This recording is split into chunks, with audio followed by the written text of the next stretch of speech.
Hi and welcome back. I'm Rachel and you're watching Kalkine TV live from Sydney. This is the Buzzing Trends Show. Let's have a look at the ASX listed stocks that have been the most buzz around them today.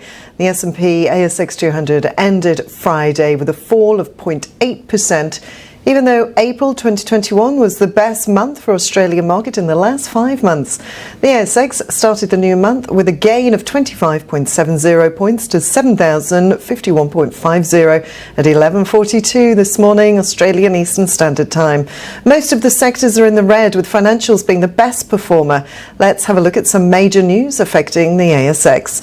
Prime Minister Scott Morrison reported in a pre-budget announcement that the childcare subsidies will be increased. This pledge of $1.7 billion spending is hopeful to increase female participation back in the workplace. The subsidy will target families having more than one child in daycare, aged up to 5 years, to a maximum of 95% subsidy for the second and subsequent children. Treasury estimates that this extra spending will help boost the Australian economy output. Federal elections are due in around a year.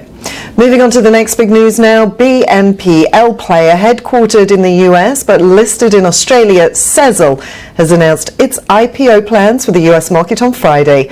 The company wants to follow the larger player in the Australian market, Afterpay, to cater to a second biggest market to tap investors.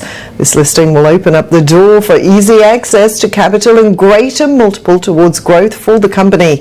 Moving on to the next ASX listed stock, Premier Investments, a company with a particular focus on retail, importing and distributing, announced that it shall repay net benefits of $15.6 million as JobKeeper subsidy was received for the 6 months ending in January 2021.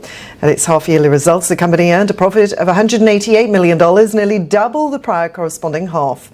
Billionaire retailer Solomon Lew took this decision after it received strong half-yearly results earlier this year. The stores, though, were forced to shut down when the lockdowns were imposed in Queensland and Western Australia. They recovered their sales performance following the reopening. And finally, Westpac Banking Corp reported interim cash earnings at $3.5 billion, up 256% as the economy rebounds from COVID-19. This increase will help Westpac to meet its pledge to reduce costs by 2024.